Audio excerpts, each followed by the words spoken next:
자, 유튜브에서 유튜브 두 번째에 그럼 번아웃은 왜 일어나는가? 번아웃,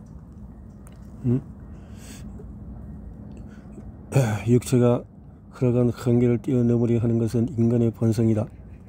우리는 극한 까지 자신을 밀어붙이기를 좋아한다.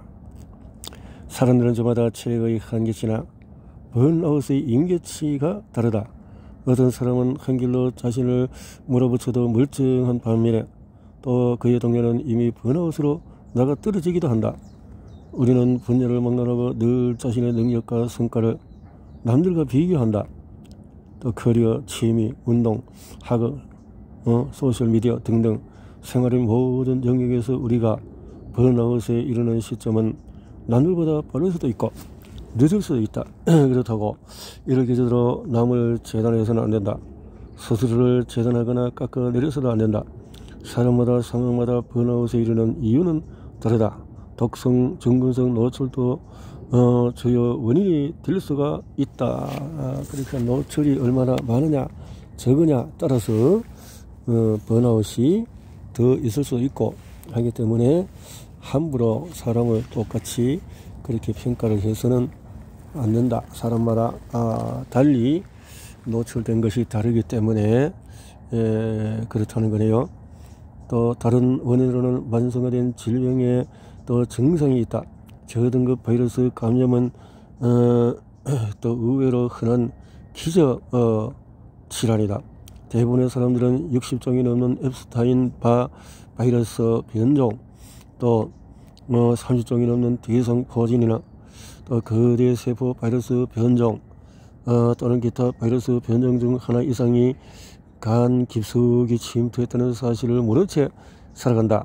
그러나 바이러스는 간에서 신경독소라는 노폐물을 만들어 혈류로 내보내고 이로 인해서 신경에 염증이 생기고 약한 신경성 피로가 일어난다. 이런 상태에서 업무량이 늘거나 혹은 너무 열심히 놀아도 피로 반응이 빠르게 나타난다. 남들에 비해서 더 빨리 지치거나 내 혈압가 더 쉽게 단락되거나 또 정서적인 스트레스를 더 못 견디는 것이다. 그런데 아무도 이것이 일종의 바이러스성 번아웃이라고 말해주지 않는다. 다음으로 감정적인 상처도 번아웃의 원인이 된다. 예컨대 배신, 실연, 이별, 이혼, 상실 등 마음이 무너졌거나 소속되었던 직장 등등 퇴출로 통해서 때로는 번아웃 원인들이 동시다발적으로 작용하기도 한다. 그래서 어떤 사람은 번아웃 원인이 한 가지만 있지만 어떤 사람은 여러 가지 원인을 안고 산다. 또 어떤 사람은 아직은 정금속이 많이 축적되지 않았거나 바이러스 감염이 심하지 않거나 가족이나 연인에게 트라우마로 남을 만큼 감정적인 상처를 받지 않아서 대체로 건강해 보인다. 그런데 이런 사람도 너무 장시간 일을 하다 보면 번아웃이 올 수가 있다. 하는 일이 열정을 불태우는 또 창의적인 일이든 즐겁지 않지만 어쨌든 생계는 보장해주는 직업이든 또 상관이 없다. 사람은 누구나 자신의 경계가 어디쯤인지 모르면 장벽에 부딪힐 수가 있다. 번아웃의 원인 혹은 원인들로 무엇을 지목하든지 중요한 것은 자신을 탓하지 않는 것이다. 이거는 내 때문이라고 볼 수 있는 것이 아니다. 이것은 독소의 문제일 수가 있다. 우리가 의지할 중요한 기본 원칙 중 하나는 어떤 상황에서도 자신을 탓하지 않는 것이다. 당신 탓이 아니다. 당신의 영혼을 죄책감으로부터 해방시키고 당신이 겪는 증상이나 증세, 질환, 질병이 당신 탓이 아님을 깨닫게 되면 당신은 진정한 힘을 갖게 될 것이다. 그렇네요. 자, 이 내 탓이 아니다 하는 것을 잡는 것이 중요하다. 그리고 우리 몸속의 독소에 대한 경종, 우리는 우리가 노출된 모든 독소에 눈을 감고 독소가 우리의 건강을 어떻게 위협하는지 모르고 살기로 마음먹을 수도 있다. 이 독소들이 수업하는데 무지는 당신이 갈 길이 아니다. 이해를 하라. 무지하지 마라. 인간이 스스로 가장 무력하다고 느낄 때는 병들었을 때다. 힘이 없다. 그런데 우리가 물려받기도 하고 또 살아가면서 거듭 노출되어서 결국 우리를 병들게 만드는 대부분의 유해 화학약품과 독소는 사실 우리의 이익이 아니라 산업의 이유를 극대화하기 위해서 생산되는 것이다. 우리 인간의 이익을 위한 것이 아니다. 떨어지는 삶의 질, 짧아지는 수명 또는 짧아지는 수명 동안에 떨어지는 삶의 질, 이런 것들이 다 이것을 뉴노멀로 받아들여야 한다는 말인가? 그런데 오늘날 사회의 현실이 그렇다. 생식기에 문제가 생기고 자가 면역 질환이 흔해지고 감정적인 또는 정신적인 압박에 시달리고 온갖 건강 문제가 발생하는 것이 뉴노멀이 된 것이다. 이와 동시에 건강성의 어려움과 질병에 시달리는 사람들을 무리하게 대하는 것도 뉴노멀이 되었다. 우리는 여전히 만성질환자를 나병 환자 취급하는 시대에 살고 있다. 일종의 나병 환자도 그런 취급을 받아서는 안 되는 데 말이다. 그런 관점에서 보면 우리는 여전히 올드 노멀 시대에 살고 있는 셈이다. 고통받는 사람들의 존재를 숨기고 없는 척하는 것이다. 이는 산업계의 반복되는 전략이다. 그래야 우리를 통제하면서 아울러 이득을 창출할 수 있기 때문이다. 그렇게 창출된 이윤과 이득은 당연히 우리에게 돌아오지 않는다. 만성질환을 치유하기 위해서 메디컬 미디엄 시리즈에서 방법을 찾는 이들은 더더욱 존중받아야 한다. 트러블 메이커, 나는 독성물질 병원기는 이렇게 독성물질을 다 트러블 메이커라 이렇게 명칭을 하기로 했다는 거죠. 트러블 메이커. 다양한 그러니까 서로 맞지 않는 우리 몸에 사상체질, 팔상체질 뭐 이렇게 해서 트러블이 되는 음식들이 있다고 하듯이 그런 부분에서 그런 면도 있지만 우리 몸에 일반적으로 소화력을 저해하는 그 음식들이 존재한다는 거지. 그러니까 우리 몸속에는 무엇이 있는가? 경미한 정도에서 심각한 정도까지 온갖 정도와 종류의 증상들이 그래서 인구속을 하고 들고 있다. 독소, 바이러스, 병원균 이런 것들. 사람들은 저마다 다른 조합의 독소와 독성 물질을 몸에 지니고 있다. 종류는 비슷하지만 구체적인 비율은 사람마다 다르다는 뜻이다. 어떤 사람은 블러그현 뭐 이런 다양하다라는 것이. 의약품도 있고 의약품들이 들어와서 이미 그 약이 몸에 있는 상태로 태어난다. 이 약이 복용했다면 의의 선조들이 먹었다면 그 조상 대대로 전혀 약을 복용하지 않은 가문에서 태어났더라도 항생제를 먹인 축산물을 소비하고 있지 않은가? 또 유기농 또는 자연산이 아닌 동물성 식품을 그래서 자신할 수 있느냐? 지구라는 행성은 순수한 것이 아니다. 생존하고 번성하는 데 녹록한 것이 결코 아니다. 어쩌면은 독소도 없고 유해 물질에 노출될 걱정도 없고 산업혁명이 낳은 수만 가지 독성 물질이 세포를 공격하지도 않는 행성이 어딘가에 있을지도 모른다. 하지만 이 행성은 아니다. 이 지구는 그렇지가 않다. 전문가 중에는 또 뭐 여러가지 반대하는 주장을 하는 사람이 적지가 않다. 그것도 확신에 차서 말이다. 확신에 차서 반대하는 사람들.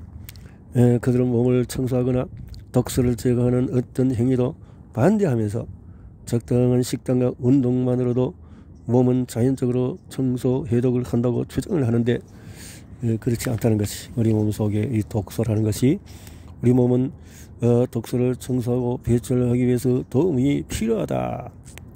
독서로. 그래서 일상을 멈추는 것을 그래서 이게 우리가 자연식을 통해서 독서를 배출할 수 있는 길이 많은데도 또 먹는 것이 조합을 통해서 만들 수 있다라는 건데요. 잘 보이지 않는 노출원은 독성 트러블 메이커의 존재에 대해서 이야기하는 것과 그것들이 우리 몸 속에 어떻게 작용하며 어떤 심각한 피해를 일으키는지에 대해서 이야기하는 것은 차원이 다르다. 독성 물질. 자, 어느 것도 우리 잘못이 아니다. 산업계의 문제 때문에 그렇다라는 거네요. 수은 문제마저도 사람들은 대개 수은이라고 하면 별 의미가 없는 단어로 흘려듣는데 우리의 일상화에 아무런 연관성이 없다고 생각하는데 사실 우리가 수은에 노출되는 경로는 수없이 많으며 수은 노출은 우리의 삶에 큰 영향을 미친다. 근래에 수은에 노출된 적이 없다고 자신하는 사람도 과거에 언젠가는 분명히 노출되었을 것이다. 과거에 수은이 적어도 잉태되는 순간에 수은에 노출되었을 확률은 100%에 가깝다. 우리 모두가 그렇다. 우리 조상은 수은의 독성에 포위된 채 살았고 그 수은은 오염된 정자와 나은자를 통해서 우리에게 대물림 되었기 때문이다. 수은은 지구상에 수천 년 동안 존재했지만 자연 발생된 것은 아니다. 물론 천연 원소이기는 하다. 그런데 인간은 이 독성 물질을 땅속에서 또 관에서 수세기에 걸쳐서 일상적으로 활용해왔다. 수은은 지금도 공업용으로 사용된다. 일부 전구에 수은이 사용된다는 사실을 아는 사람도 있을 것이다. 그리고 당신은 언젠가 그런 전구가 깨지면서 나오는 기체 속의 수은 미립자를 흡입했을지도 모른다. 아니면 미량의 수은이 그래요. 미량의 수은이 함유된 의약품을 복용했을 수도 있다. 수돗물에서 수은이 검출된다. 또 수은은 또 해에서든 담수든 상관이 없다.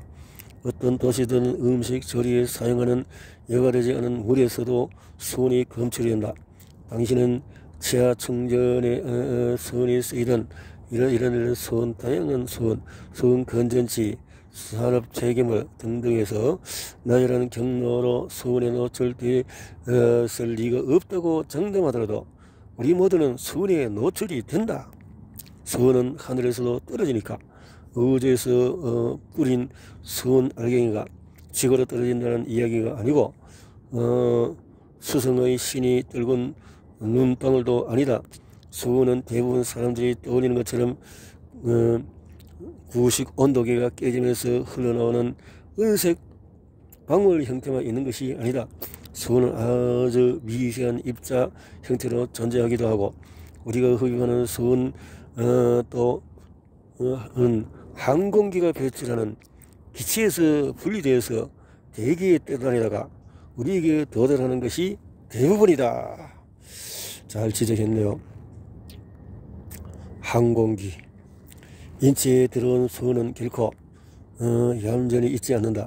수은은 면역 체계를 약화시키고 감정적 또는 정신적인 장애를 일으키며 또한 바이러스 먹이가 됨으로써 바이러스가 공격적으로 증식하도록 하고 독성도 더 강화시키며 그 결과 몸 속에서 더 많은 바이러스성 독소가 들이차게 되어진다.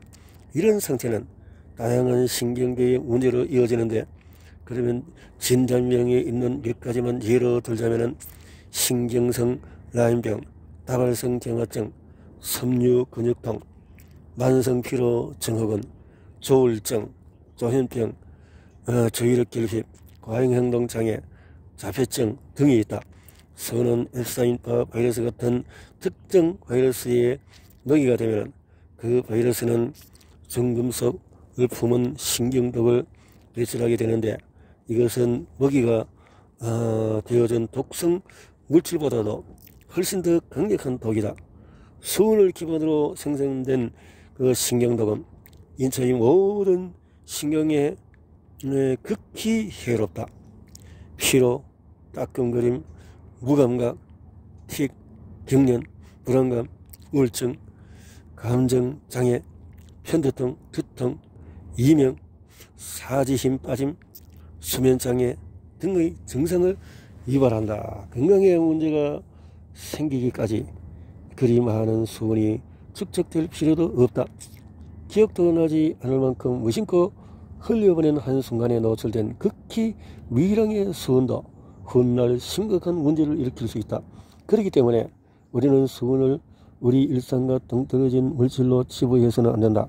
경각심을 가져야만 새로운 수은 노출을 최대한 피하면서 이미 축적된 수은 또한 적극적으로 몸에서 없앨 수가 있다. 수은의 문제를 잘 지적을 했네요.